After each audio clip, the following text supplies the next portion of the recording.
Hi, I'm Lorna McCann from Reach Out ASC, and this is a quick video talking about setting up a hub for SEND children and how we build in our understanding of the children that we're working with and the young people before we do any teaching.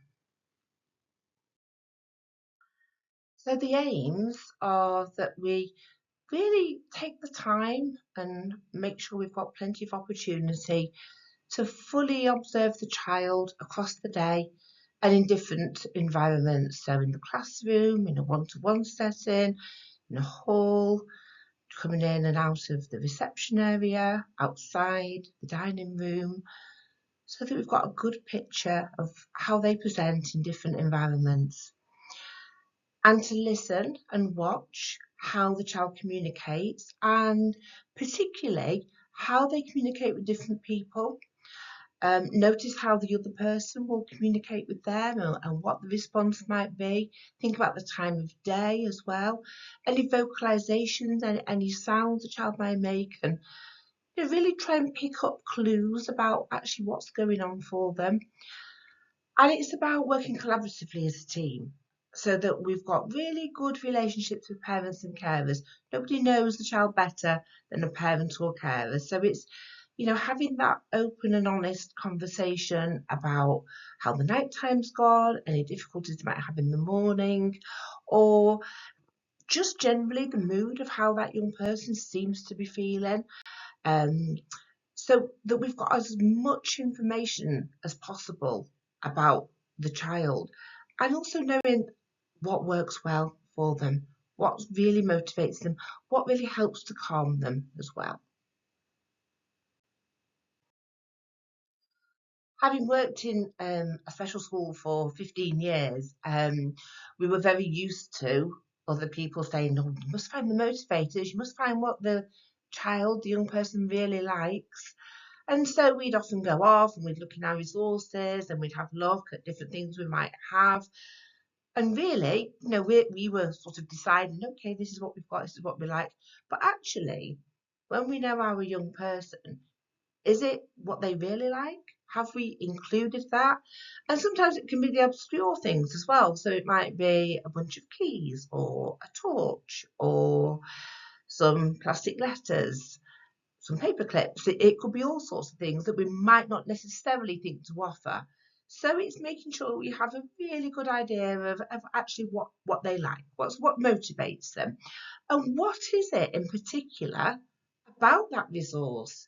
Is it the feel, the texture, the sound it might make, the possibilities? So, for example, with the slinky, you might have it one way between your fingers, but then a different way going down some steps or off a table.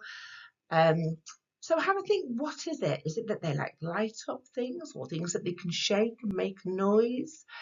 Something that they can draw and create and have their own individual use of what they do with it. So have a good think about what you've seen them engage with. What do they gravitate towards? Particularly maybe if it's a time when it's break time and they're staying in, that's raining outside and they've not gone out. And this is when, parents are really invaluable. So parents and carers are, brilliant at telling us, actually, this is what they really particularly enjoy. And it's about understanding that actually we're all different. Dr. Luke Bearden talks about the golden equation, and he talks about autism plus environment equals outcome. And really what he's saying is, well, actually, in different settings, our children and young people will present a certain way because the environment is either conducive to how they learn best and how they're feeling, they feel safe and secure, or they might be in a situation where actually it's really tricky for them and we'll see different types of behaviours. And really, I think it's so important that we spend time when we're setting up SEND provision to really observe our children and not to be rushing straight away with, okay, these are the outcomes, this is what we're going to do, here are our targets, but just to take that time back. I think stepping back in the early days and having real good quality observation actually pays off dividends for the rest of your time working with that young person, because it's almost like we get the magic key and we know what makes our children and young people tick, how they learn best, what they're motivated by, and what they enjoy. So it's really looking holistically at that young person across the day and what they enjoy, how they learn best, what motivates them, how can we use what motivates them to hook them in. And when we've got motivated learners, we've got joyful learners. So I was in a school recently and we did this. We had our standard things that we'd put out to see what the young people were motivated by.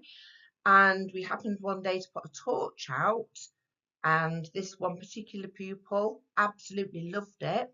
And we thought, oh, okay. So we thought creatively about what we could do. And so we set up literacy and numeracy targets, and we had them looking in a bag, a drawstring bag, and opening it up and looking with the torch for certain numbers. We had activities where they were in a tent and they had to have a look round for certain things which would be to do with their literacy work that they were doing, and matching and finding symbols. So because we'd noticed that that young person really liked torture, we thought, oh, okay, how can we introduce learning? And we're going to include that. And sometimes it's not that actually we can put it into all of learning, and then it wouldn't be as exciting anyway if we do it all the time. But it's like that drip, drip, little and often.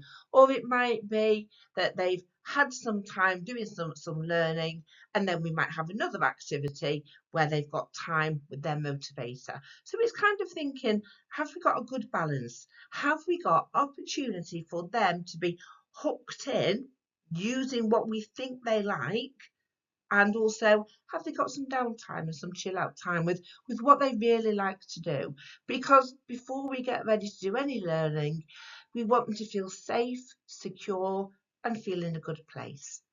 So that was a really quick snapshot of sort of setting up a SEND unit and just saying, let's sit back, let's look, let's work out together what we think the best approach is for each young person that we're going to be working with, what motivates them, what do they enjoy doing, and how can we put that into learning, and how can we make sure that they have access to that throughout their day. And good luck with your unit that you set up.